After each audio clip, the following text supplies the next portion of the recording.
Today it's Tuesday, October 28th. It's been raining all day. Maybe you have been here with the roofer today to try to figure out what's wrong with our roof and why we have this one spot where the water doesn't always go into the gutter.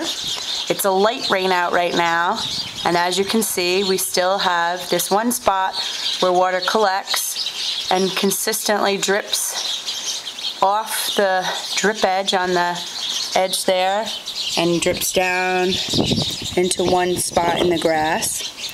There's no other area along this roof where the water collects as it does in this one spot. As I said, since it's been raining all day, maybe you've been here today and have figured out what the problem is. If not, hopefully this video will help you figure out what it is. As requested, I did try to take another video, but from far away, the graininess of the video doesn't allow you to actually see the water that's dripping.